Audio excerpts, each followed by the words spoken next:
ආයිබෝවන් මං අද කියල දෙන්නේ ටස්ටොක් ්‍රීල් එක නිවැරදිව කාබන් කඩාගන්න ආකාරය. නිවැරදිව කාබන් කඩනකොට කාබන් කඩන්න ස්ථාන දෙකක් තියන එකත් තමයි සයිලාන්සර එක අනිත් එක තමයි බෝර් පිස්ටන් එක වැඩගන්න බෝර් එක. සාමාන්‍යයෙන් මනුස්සෙක් හුස්ම ගන්නෝ වගේම හුස්ම පිට කරන්නත් ඕනි මේ වගේ ඇන්ජින්නෙකුත් එහෙම තමයි හුස්ම ගන්නෝ වගේම හුස්ම පිට කරන්නත් ඕනි. එතකොට අපිට හුස්ම ගත්තට එයා ෆිල්ටර් පැත්තෙන් හුස්ම පිට කරගන්න තියෙන්නේ සයිලන්සර් පැත්තට දැන් ඒ පැතිවල කාබන් බැදිලා හිරවුණට පස්සේ හුස්ම ගත්තර හුස්ම පිට කරගන්න බැරිවෙල යනවා. එතකොට සාමාන්‍යෙන් වාහනේ කඳුවදින ප්‍රමාණය හොඳට මඩුවනවා. ඒ අඩුවෙන්නේ හුස්ම පිට කරගන්න බැරුව ගැන දහනේ විච්චි හුලං වායෝටික පිටකර එලියට දාගන්න බැරිවෙන. අපි කාබන් කඩනෝ කියලා මේ කරන්නේ ඒ දහනේ වෙලා පිට කරගන්න බැරිවිච්චි වායුටික පිට කරන්න සිදුර හොඳට පාදලා දෙන එක. අපි වැඩේ පටන් ගන්න කලින් මම මේ පෙන්වන පැකින් ජාතික මුලින්ම ගෙනත් තියාගන්න. මේ ටික ඔපිට ඕනි වෙනවා.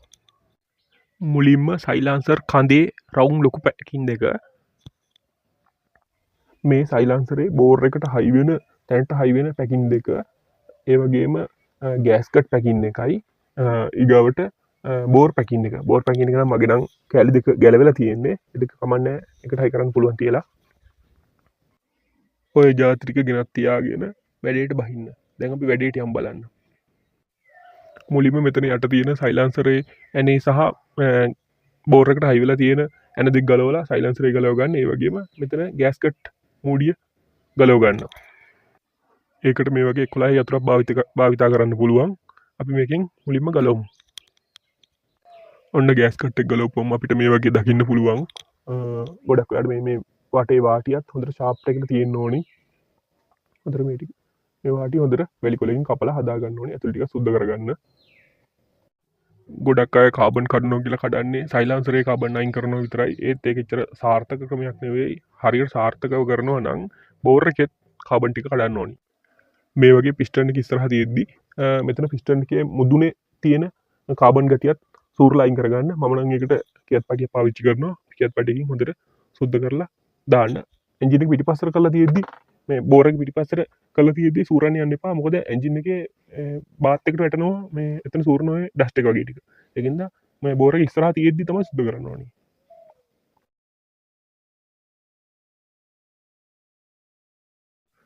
බෝර් එකේ ප්‍රොසෙසර් එක වෙනස් කරගන්න ඕනි නම් මේ වගේ ප්‍රයිම් වීල් එක කරකවලා අපිට හදාගන්න පුළුවන්. ඉස්සරහට ඔන්න විදිහට තියෙද්දි තමයි අපි සූර ගන්න ඕනේ.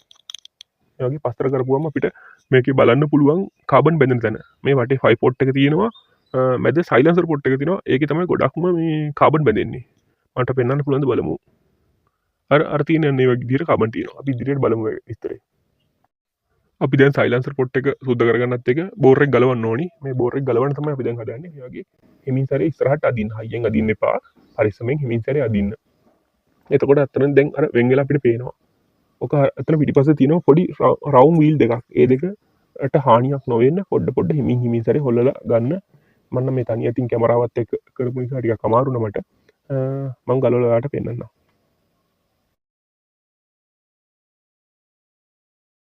මෙතන මේ පෙන්වන වීල් එක ළඟ තමයි පොඩ්ඩක් හිර වෙන්නේ. එතන පොඩ්ඩක් පරිස්සමෙන් ගන්න ඕනේ. මෙන්න මෙතන දෙපැත්තෙන් ඔය මැද සිදුරත් එක්ක දෙපැත්තට තියෙන පීලි දෙකේ තමයි මේ දෙක රැඳෙන්නේ. මෙහෙම පරිස්සමෙන් ගන්න ඕනේ. හානි කරගන්න එපා. ගැලෙවුවට පස්සේ මේ විදිහට තමයි පේන්නේ. මේ තියෙන්නේ මම අර කියපු වීල් දෙක.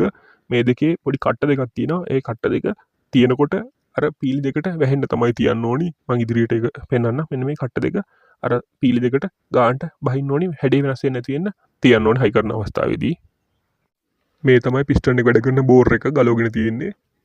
මේකේ තමයි කාබන් බැඳෙන්නේ ලොකුටම සයිලන්සර් පොට් එක වැහෙන්නේ. මේ තියෙන සයිලන්සරේ හයි වෙන පැත්ත අර බලන්න ඇතුලින් කාමරේ ගොඩ දුරට වැහිලා. ඒක අපි සුද්ධ කරගන්න ඕනි. ඔය දැන් මේකින් හොඳට පැහැදිලිව පේනවා සයිලන්සර් පොට් එක කොච්චර වැහිලාද කියලා. බලන්න ඔය වටේ සයිලන්සරේ කොච්චර තිබිලා තියෙනවද දැන් කොච්චර චුට්ටද ඉතුරුලා තියෙන්නේ. වටේ ගොඩක් කොටසක් වැහිලා ගිහිල්ලා කාබන් බැඳිලා. අපි මේ කාබන් ටික කඩලා සුද්ධ කරගන්න ඕනි. ඒ වගේ මේ වටේ තියෙන 5 පොට් හෙල් ටිකක් සුද්ධ කරගන්න ඕනි හොඳට. මේ තියෙන්නේ ඒ පොට් එකයි අනිත් පොට් දෙකයි අනිත් පැත්තේ පොට් දෙකයි. අර පැත්තෙන් සයිලන්සර් පොට් එකයි. ඔය පොට් ඔක්කොම ටික හොඳට සුද්ධ කරගන්න.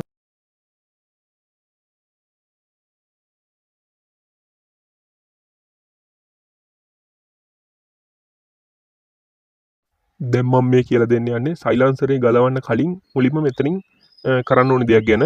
අපි සයිලන්සරේ දෙපැත්තට පොඩි කට් මාක් දෙකක් තියාගන්න ඕනේ. නැත්නම් අපි මේ සයිලන්සරේ ගැලෙවුවට පස්සේ අපිට මේ තියන්න ඕනි කෝණේ හොයාගන්න බැරි වෙලා යනවා.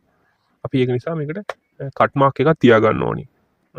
ගොඩක් අය අඩුවකින් වගේකින් අඩුවක් නැත්නම් නියනක් වගේ එකක් පාවිච්චි කරලා කට්ටයක් ගහ ගන්නවා. මේ පැත්තට කට්ටය අර පැත්තට කට්ටය. මේ මම මේ විදිහට කට්ට දෙකක් ගහගෙන තියෙන්නේ කලින් එකපාරම සුද්ධ කරපු නිසා. ඔයාලත් මුලින්ම කට්ට දෙකක් ගහ ගන්න. මොකද අපි මේක පළු කරන්න ඕනේ. දැන් මේ පැත්තට මේ විදිහට කට්ටයක් ගහ ගන්න. මේ කට්ටය මම කලින් ගහලා තියෙන්නේ. මේ විදිහට ඔයගොල්ලෝ දෙකම එක විදිහට තියාගන්න. තියෙන්න කට්ටයක් ගහ ගන්න. ඊට පස්සේ ගලවන්න ආරම්භ කරන්න. ඊට පස්සේ මේ විදිහට මේ යන්න ටික ඔක්කොගේම ගලවලා මේ කෑලි දෙක තුනට වෙන් කරගන්න. මෙන්න දැන් අපිට සුද්ධ කරගන්න තියෙන කොටස් ටික තේරෙම තියෙනවා. සයිලන්සරේ බටේ කොටස නැත්නම් නැට්ට කොටස කියලා කට්ටිය කියන්නේ මේකට. නැට්ට කොටස අපි සුද්ධ කරගන්න ඕනි. මේ විදිහට තමයි අපිට දකින්න තියෙන්නේ. මේකෙත් ඒ වගේම ඊගාට මේ සයිලන්සරේ හයි වෙන කොටස මේක U බෙන්ඩ් එක කියලා කට්ටිය කියනවා. මේ U බෙන්ඩ් එකත් හොඳට සුද්ධ කරගන්න ඕනි. ඒ වගේම ඊගාවට සයිලන්සරේ කඳ කොටස මේ වගේ මේ බෙරේ වගේ තියෙන බෙරේ කොටස කියලා කට්ටිය කියනවා. මේකත් හොඳට සුද්ධ කරගන්න ඕනි. මේ අපිට තෙල් වගේ බැඳලා තියෙන්නේ ඒක තමයි කාබන්. මේවා හොඳට සුද්ධ කරගන්න ඕනි. මේක ගොඩක් අය කරන්නේ මේක පුච්චනවා. පුච්චලා තමයි එතකොට දහණය වෙලා යනවා. මේ තෙල් ගතිය වගේ එක ඇවිලිලා යනවා. ඊගාවට අපි මේ බෝර් එකත් සුද්ධ කරගන්න ඕනි. හොඳට. මේක 5 පොට් එකයි සයිලන්සර් පොට් එකයි ඔක්කොම ටික හොඳට පෑදෙන්න හොඳට සුද්ධ කරගන්න ඕනි. ඔය ටික තමයි කරන්න තියෙන්නේ මුලින්ම අපි සුද්ධ කරගන්න වැඩි ටිකට. සයිලාන්සරේ නම් ගොඩක්ම මේ නැට්ට කොටසේ තමයි කාබන් බැඳෙන්නේ. මේ වගේ අවසානයේ තියෙන චූටි සිදුරු ටිකේ තමයි ඔක්කොම වැහිලාම යන්නේ. ඒ ටික හොඳට මොකකින් හරි ඉරටුවකින් හරි සුද්ධ කරලා ඊට පස්සේ මේ වගේ තව ගින්දරනු සුද්ධ කරන්න මේ පුච්ච ගන්න සූරන් පුරන් ටික සූරලා අයින් කරලා මම නම් මේකට ලේසිවට මේ ගෑස් ලිප්ප පාවිච්චි කරලා පුච්ච ගන්නේ. මේ පේනවනේ ඇවිලෙනවා කඳ ඇවිලෙන්නේ තෙල් ගතියට තියෙන නිසා. ඒ අපේ ටූටි තමයි මේ ඇල්ල තියෙන්නේ එහෙම. හොඳට මේකේ මේ ඒ තෙල් ටික යනකම්ම පුච්ච ගන්න. සමහරු කොළ රොඩු එකතු කළ දානවා. ඒවා මේව කරලා කොළ ඒවයින් සමහර පත්තර එහෙම ඇතුළට දාලා ලාම්පු තෙල් භූමි තෙල් දාලා පුච්චනවා. එක එක විදිහට එක එකයි කරනවා. මම නම් මේ විදිහට තමයි පහසු විදිහට කරන්නේ. මේ කඳ කොටස පුච්ච ගන්නවා බෙරේ කොටස. ඒකෙත් වැඩිපුරම අර සයිලන්සර් නැට්ට කොටස සයි වෙන පැත්තේ තමයි තෙල් ගතිය තියෙන්නේ. ඒක තමයි මේ ලේසියෙන්ම විදිහට පත්තු කරලා පුච්චලා දාන්න ඕනි. මේ ටිකේ තමයි මම සූරලා අයින් කරලා තව ටිකක් මේකෙත් තියලා මේ පුච්චලා ඉවත් කරන්න හදන්නේ. සයිලන්සරේ U බෙන්ඩ් එක පැත්තට නම් වැඩිය නෑ මුකුත්. ඒකත් මම සාමාන්‍ය ගානට සුද්ධ කරගත්තා. ලාම්පු තෙල් ටිකක් දාලා ගින්දර තිබ්බා. දැන් මම මේක හයි කරගන්න හදන්නේ. මම අර කලින් ගේන්න කිව්වේ රවුම් පැකින් දෙක තියෙන්නේ සයිලන්සර් පැකින් දෙක. ඒ දෙකත් මේ විදිහට මේ සයිලන්සර් පැකින් වලට මේකට හොඳට පරණ පැකින් එක ගැන සූරලා අයින් කරලා අලුතෙන් අර ටීපොප් කට්ටේ බලාගෙන මේ පැත්තට පැකින් එක දාලා එන ටික දාලා සයිලන්සරේ හයි කරන්න ඕනි. එන්න මම ගෙනාවු පැකින් එක. ඒක මම මේ විදිහට ගානට තියලා ඊට පස්සේ සයිලන්සරේ නැට්ට කොටස හයි කරනවා. හයි කරලා එන දාලා හොඳට තද කරගන්නවා. මේ විදිහට පැකින් එක දාලා පැකින් එකට හානි නොවෙන්න හොඳට කරකවලා තමන්ගේ කට්ට දෙක සමානවට එන තැනට හරවලා ගන්න. නැත්තම් අපිට මේක අනිත් පැත්තට ඕනි පැත්තකට හයි කරන්න පුළුවන්. හයි කරාට වැඩක් නැහැ. අපිට එන්ජින් එකේ හයි කරන්න කියලා පස්සේ හයි කරගන්න බැරි වෙලා යනවා. ඒකින්ද හරියටම පැත්තට කට්ටට තියලා තද කරගන්න ඕනි එන ටික දාලා.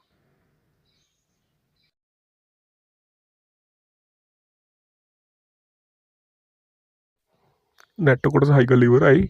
දැන් ඒ විදිහටම U බෙන්ඩ් එකත් මම හයි කරගන්න හදන්නේ. ඒකත් අර විදිහටමයි පැකින් එක තියලා කලින් මම ගහගත්තු කට්ටේ බලලා ඒ කට්ටේට ඒ විදිහට ගානට තියලා එන දාගන්න. එන දානකොටත් දෙපැත්තේ යන දෙකක් තමයි දාගන්නේ.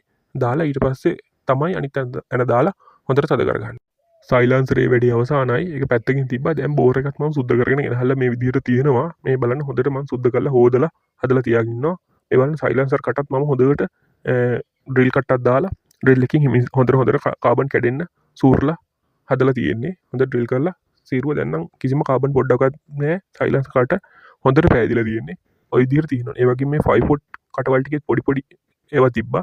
වැඩි කාබන් බැඳෙන්නේ නැහැ. වැඩිපුරම බැඳෙන්නේ සයිලන්සර් පොට් එකේ තමයි. ඒ පොට් ටිකත් ඔක්කොම සුද්ධ කරගත්තා හොඳට. ඒව නම් වැඩි නෑ. කාබන් මේක තමයි මට කඩන්න ගොඩක් අමාරුනේ සයිලන්සර් කට. ඒ වගේම මම මේ ගෑස් කට් එකත් හොඳට සුද්ධ කරගත්තා. ඒකෙත් හොඳට කළු පාට යන්න ඇරලා මේ වටේත් පොඩ්ඩක් හොඳට සූරලා වගේ ගත්තා. පුංචි වැලි කොල කෑල්ලක් දාලා දාරේ හොඳට. නැත්තම් ගෑස් කට් එකෙන් හුලං යන්න ගන්නවා ඊට පස්සේ. එතකොට ආයෙ ලෙඩක් වෙනවා. දැන් මම මේක හයි කරන්න යන්නේ. මම අර කලින් පෙන්නපු මේ රින් දෙකේ කට්ට දෙක තමයි මේ තියෙන්නේ. ඒ කට්ට දෙක ගානට ඒ දෙපැත්තට එන විදිහට තමයි තියන්න ඕන. ඊට පස්සේ අපි සුද්ධ කරගත්තු බෝර් එක අර කට්ට දෙකේ පීල් දෙකට ගානට පීල්ලක් නැහැ. ඒ දෙකේ කවර් වෙන්න තමයි තියෙන්න ඕනේ. ඒක පැත්තට ගියොත් මේ වටේ වාටි වලින් හුලං යන්න ගන්නවා. අර අන්නතර අර පෙන්නන්නේ අන්නේ කට්ටෙට මේ කට්ට දෙකේ පීලි දෙකේ හිටින විදිහට තමයි දාන්නේ. ඒක දාන්න කලින් දැන් බෝර් පැකින් එක දාගන්න ඕනි. බෝර් පැකින් වගේ කෑලි දෙකට තියෙන්නේ. ඒ දෙක කර වෙනකොට ග්‍රීස් ගාලා දාන්න. ගොඩක් අය මේක ගාන්නේ නැහැ. සමහරු ගානවා. ග්‍රීස් ගාලා මේ තමයි මේක පැකින් හයි කරන්න ඕනි. දැන් මම ඔන්න ග්‍රීස් ගාලා පැකින් එකක් දාලා තින්නේ. දැන් මේ විදිහට බෝර් එක කට්ටෙට ගානට අර විදිහට තියලා හිමින් සැරේ පොඩ්ඩක් හිරයි. හිමින් සැරේ කැඩෙන්නේ නැතුව රින් වලට හානි වෙන්නේ නැති වෙන්න හිමින් සැරේ ඇතුල් කරන්න. එතන පීල්ලට වැටෙනකන් තමයි අමාරු පොඩ්ඩක්. අර එතන කට්ටෙට මේ විදිහට මේ කඳ හරහා සමාන්තර වෙලා අර පැත්තට අර පැත්ත සමාන්තර වෙනවා. දැන් මම මේක තට්ටු කරලා ඇතුළට දාගෙන තියෙන්නේ. අර පැකින් එකත් හොඳට මිරිකිලා තියෙනවා දැන්. දැන් ඉතුරු ටික දාගන්න අපිට තියෙන්නේ. දැන් මේ වටේට ගෑස්කට් පැකින් එක දාන්න තියෙන්නේ. ගෑස්කට් පැකින් එක දානකොටත් අර විදිහමයි මෙතෙන් ගෑස්කට් පැකින් එක. ඒකටත් හොඳට ග්‍රීස් දෙපැත්තෙම ගාලා ඊගාවට තමයි ගෑස්කට් එක මූඩිය දාන්න තියෙන්නේ. මේක එක පැත්තකට දාන්න පුළුවන් අනිත් පැත්තට දාන්න බෑ. එක පැත්තක් තියෙනවා දාන්න පුළුවන් පැත්ත. කලින් බලලා දාගන්න. දැන් මම ඔක්කොම කොටස් ටික හයි කරලා තියෙන්නේ. හෙඩ් එකේ කප් එකත් හයි කරා. මගේ පොඩි එරර් එකක් තිබුණා මම කලින් බීකින් එකට ගහගත්තා ඒකත්. ඒ කප් එකක් දාලා ඔක්කොම කරලා ඉවරයි. දැන් සයිලන්සරේ හැබැයි හයි කරලා නැහැ. සයිලන්සරේ හයි කරන්න තියෙන්නේ. අපි සයිලන්සරේ හයි කරන විදිහ බලමු. සයිලන්සරෙත් මගේ රෙඩි දැන්. දැන් සයිලන්සර් එකට සයිලන්සර් පැකින් දෙක කියන්නේ අර මෙන්න මේ පැකින් කොටසයි මේ පිත්තල වගේ මුද්දයි තියලා තමයි හයි කරන්න තියෙන්නේ. පිත්තල මුද්ද මුලින්ම මේ විදිහට මේකට බස්ස ගන්න කරට. ඊට පස්සේ මේ පැකින් එක මෙතනට තියන්න. මේකට නම් ග්‍රීස් ගෑවේ නැතුණාට කමක් නැහැ. සමහරු ගානවා. ඒකට නම් එච්චර ග්‍රීස් ගන්න අවශ්‍ය නැහැ. මේ විදිහට තියලා පරිස්සමට ඇනල්ල ගන්න තමයි තියෙන්නේ සීරු මාරුවෙන්. ඔන්න සයිලන්සරෙත් හයි කළ අවසානයි. දැන් අපේ වැඩේ සියලුම දේවල් අවසානයි. මේ විදිහට තමයි නිවැරදිව අපි කාබන් කඩලා එන්ජින් එක සුද්ධ කරගන්නවා කියන්නේ. දැන් එන්ජින් එක හොඳට අදිනවා. මොකද උස්ම පිට කිරීමේ කොටසත් අපි පිරිසිදුව හොඳට සිදුරු ටික පාදලා හොඳට හදලා තියෙන නිසා. ප්‍රශ්නයක් තියෙනවා නම් ගැටලු තියෙනවා නම් කමෙන්ට් සෙක්ෂන් එකේ දාන්න. ඔයාගේ 3 wheel එකේ කඳු අදිනව අඩුයි නම් කඳු අදිනව හොරයි නම් මේ විදිහට කාබන් කඩලා බලන්න ලොකු වෙනසක් තියෙනවා එන්ජින් එකේ. ඇත්තම කිව්වොත් යකා වගේ කඳු අදිනවා සුද්ධ කරපු අලුත නම් කාලයත් එක්ක ටික ටික අඩු වෙනවා. ඒ සුද්ධ කරපු අලුත නම් යකා වගේ තමයි ආයේ වැඩ. ස්තුතියි වීඩියෝ එකත් එක්ක රැඳී සිටියට දිගටම රැඳී සිටින්න.